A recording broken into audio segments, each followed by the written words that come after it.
क्या बोलेंगे?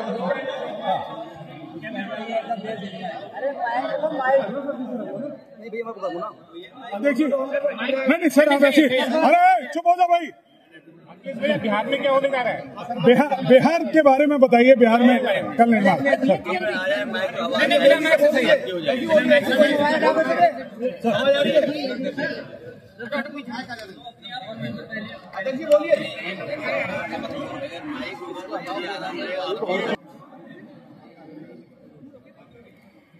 मुझे खुशी है इस बात की कि अभी हमारे पार्टी के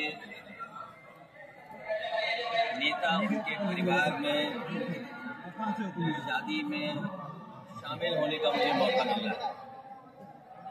अताउर रहमान साहब जहां हमारे साथ हैं, पार्टी के तमाम हमारे वरिष्ठ नेता भी हैं, रामपुर के MP साहब हैं, आमला के MP हैं, संगठन के लोग हैं और बहुत जिम्मेदार लोग हैं।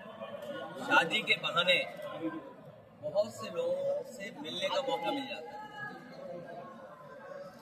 और सोशलिस्ट समाजवादी लोग कोशिश करते हैं कि ज़्यादा से ज़्यादा लोगों के बीच संपर्क और शादी समारोह के कार्यक्रमों में, सामाजिक कार्यक्रमों में हम शामिल रहें। इसलिए मुझे मौका मिला है। मैं अताउर रहमान साहब, उनको धन्यवाद, उनके साथियों को धन्यवाद और जिन जिन घरों में जा रहा हूँ उन सबको धन्यवाद। और वसीम बरेलवी साहब से भी मुझे बहुत दिनों से ये मन था और इच्छा थी कि मैं सर माइक से डबल हो जाएगी। हाँ सर इको हो जाएगा। मुझे खुशी है कि कोई डबल इंजन नहीं चाहता।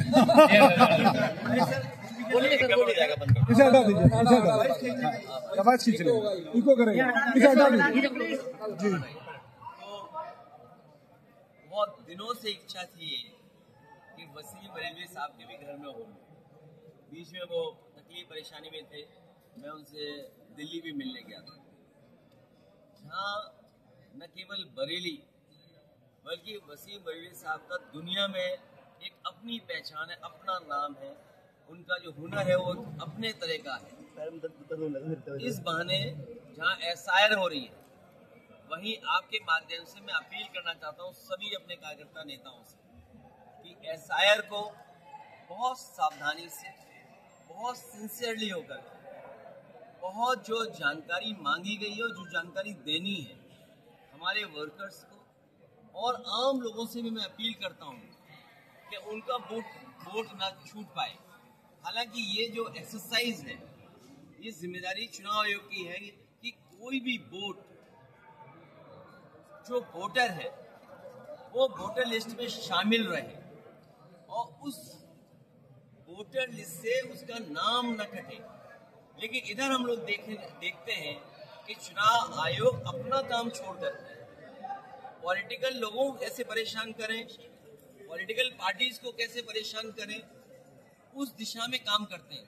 जो प्रोसेस बहुत सिंपल होनी चाहिए, सिंप्लीफिकेशन ऑफ प्रॉब्लम, जो एक लेमैन, एक आम कार्यकर्ता, क्योंकि जो हमारा लोकतंत्र है वो उन लोगों की वजह से मजबूत है जो गरीब हैं, जिन्हें बहुत सारी जानकारी नहीं है।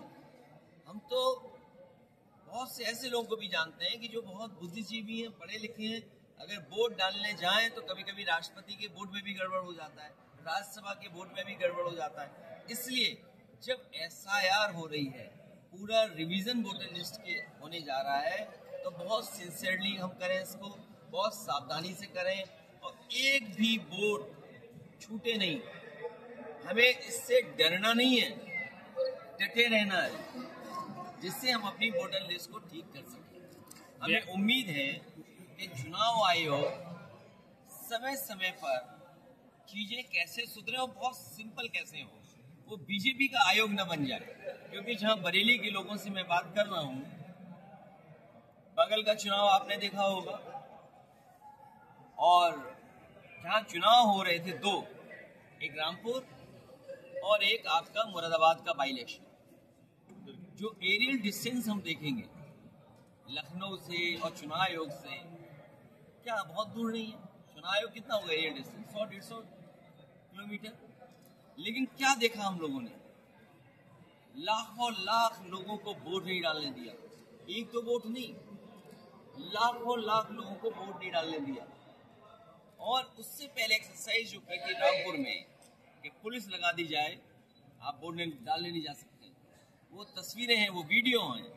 कोई ये चैनल नहीं कह सकता जिसके पास वीडियो ना हो, कोई पत्रकार ही नहीं कह सकता कि वो वीडियो फेक है, डॉक्यूमेंटेड है। लेकिन एक एक शिकायत की गई चुनाव आयोग को, चुनाव आयोग ने किसी पे कार्रवाई नहीं की।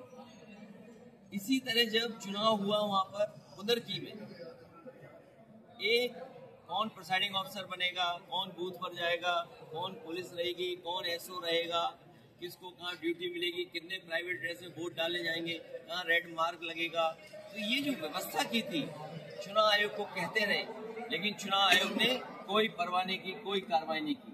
और मैं आपको दावे के साथ कह सकता हूँ, जो लोकसभा का चुनाव था, अगर कई अधिकारी बेईमानी न करते, तो देश का परिणाम ही दूसरा होता। भारतीय जनता पार्टी दिल्ली में सरकार नहीं होती उनकी।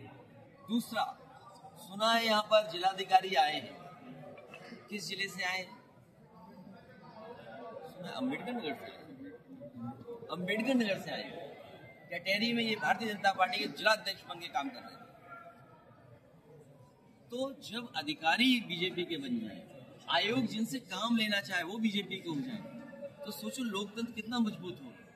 हमारा संविधान बाबा साहब भीमराव अम्बेडकर जी ने रास्ता जो दिखाया है, हमारा लोकतंत्र कैसे मजबूत हो, किस दिशा में जाए, उसके लिए जो जिम्मेदार लोग हैं अगर वही अन्याय करें, इसलिए हमने कहा कि हमारे लोग सीसीटीवी बन करके देखेंगे और पीपीटी,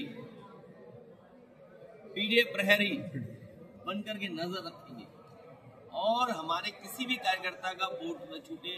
आम जनता से भी हमारी अपील है कि बनाएं। और जो बुनियादी सवाल हैं, ये एसआईआर क्यों कर रहे हैं? हमें आपको काम दे दिया, अब 3 महीने आप सरकार के बारे में सोचो ही मत, आपका वोट लिस्ट में है कि नहीं है वो ही सोचिए।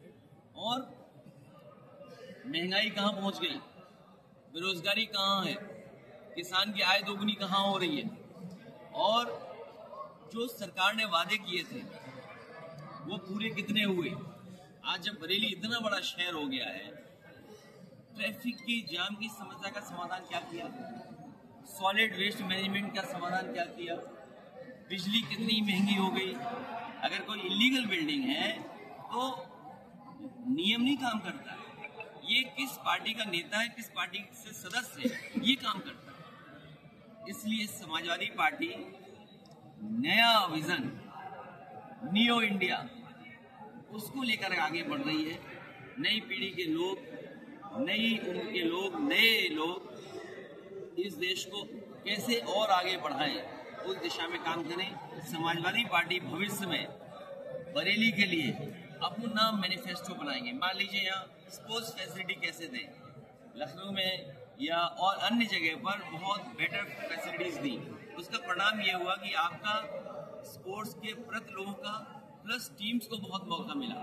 मान लीजिए नोएडा, ग्रेटर नोएडा में एक वर्ल्ड क्लास क्रिकेट स्टेडियम बना, तो वहाँ पर किसी देश की टीम का होम ग्राउंड बन गया।